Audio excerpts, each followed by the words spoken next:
Plus belle, la vie épisode 449, Laura convulse.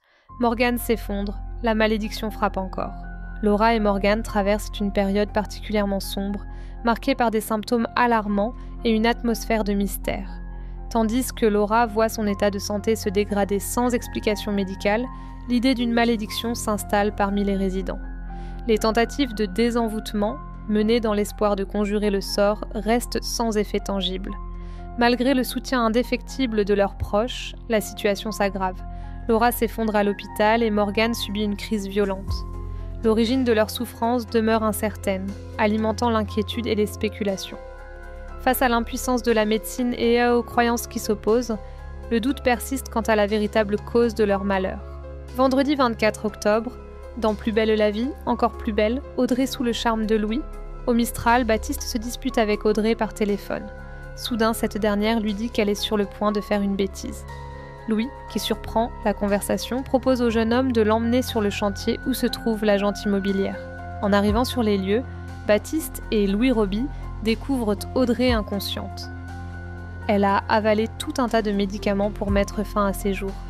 Louis lui fait un massage cardiaque pour tenter de la réanimer. Et grâce à lui, Audrey reprend connaissance.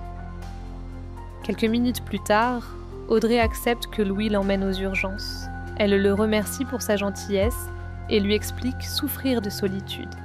Elle ne semble pas indifférente au charme de l'ex-cambrioleur, tout comme Jennifer Diane Dassini. Zoé est placée en garde à vue. Les étudiants se retrouvent devant l'école maternelle pour manifester contre le pouvoir en place. Ils se préparent à l'arrivée de la ministre de l'Éducation. Alors que Zoé motive les manifestants, la police débarque pour les arrêter. Zoé et ses camarades sont placés en garde à vue. Au commissariat, Ariane recadre sa fille pour son comportement. Puis, elle lui explique qu'elle va être punie pendant 1 mois. Toi, ici, c'est la première et la dernière fois. Zoé promet à sa mère de ne plus jamais lui attirer des ennuis. Mais va-t-elle tenir sa promesse ? Une fois libres, Zoé, Mathilde et Sofiane se retrouvent au Mistral pour parler de leur garde à vue. Mathilde et Sofiane demandent à Zoé ce que voulait la policière qui l'a interrogée. Et Zoé préfère ne pas leur avouer qu'il s'agit de sa mère. Mathilde et Sofiane ne risquent-ils pas d'apprendre la vérité sur Ariane ? Laura et Morgane sont en danger.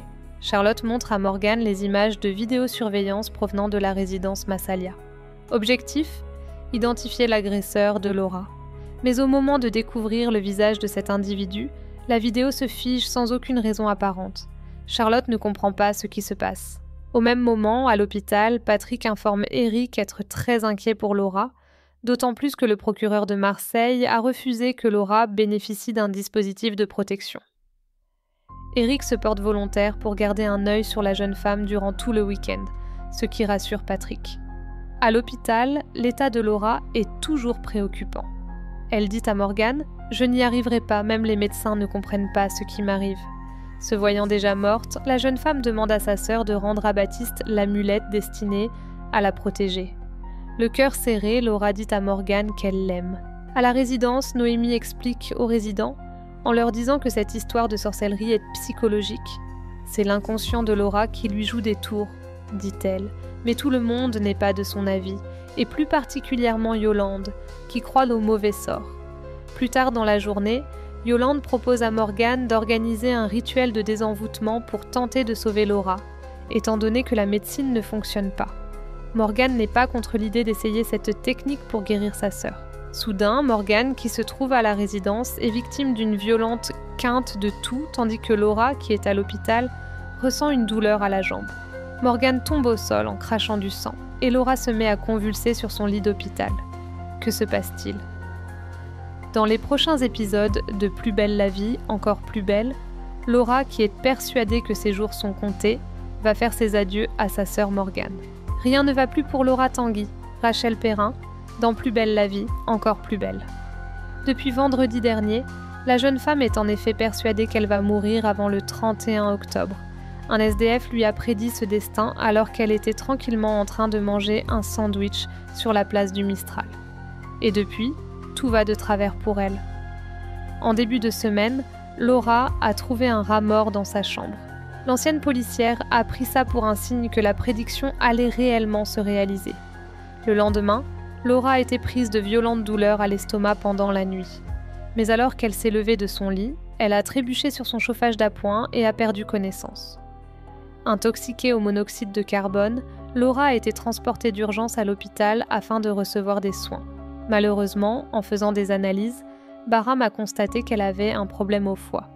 Et plus les jours avancent, plus son état de santé empire. Laura au plus mal, dans un extrait de l'épisode 449 de Plus belle la vie, encore plus belle disponible sur la plateforme TF1+, Morgane, Jade Pradin, rend visite à sa sœur à l'hôpital. Elle se remémore une promenade qu'elles avaient faite toutes les deux quand elles étaient petites. Leurs parents leur avaient dit qu'il y avait des lutins et elles étaient parties à leur recherche. Morgane se souvient qu'elle n'arrêtait pas de pleurer, mais Laura l'avait rassurée en lui disant qu'elle retrouverait leur chemin. Et elle y était arrivée. Elle les avait ramenés à la maison. Cette fois-là, Laura les avait sauvés. Et ça, c'est parce que tu y as cru jusqu'au bout, lui explique Morgane. Mais Laura lui explique que cette fois, c'est différent. Elle sent qu'elle ne va pas y arriver. Tu vois bien ce qu'il se passe, même les toubibs, ils ne comprennent pas, lui dit-elle. Mais Morgane ne veut pas baisser les bras. Elle est persuadée qu'ils pourront tout régler en retrouvant le sans-abri qui a griffé Laura. Cette dernière pense cependant qu'ils n'y arriveront pas. Laura donne ensuite le collier que lui a confié Baptiste et demande à sa sœur de le lui rendre. « Tu sais, je te l'ai jamais dit, mais je t'aime », révèle ensuite Laura. L'ancienne policière va-t-elle réussir à vaincre cette étrange maladie ? Va-t-elle vraiment mourir le 31 octobre prochain ? Réponse dans les prochains épisodes de Plus belle la vie, encore plus belle.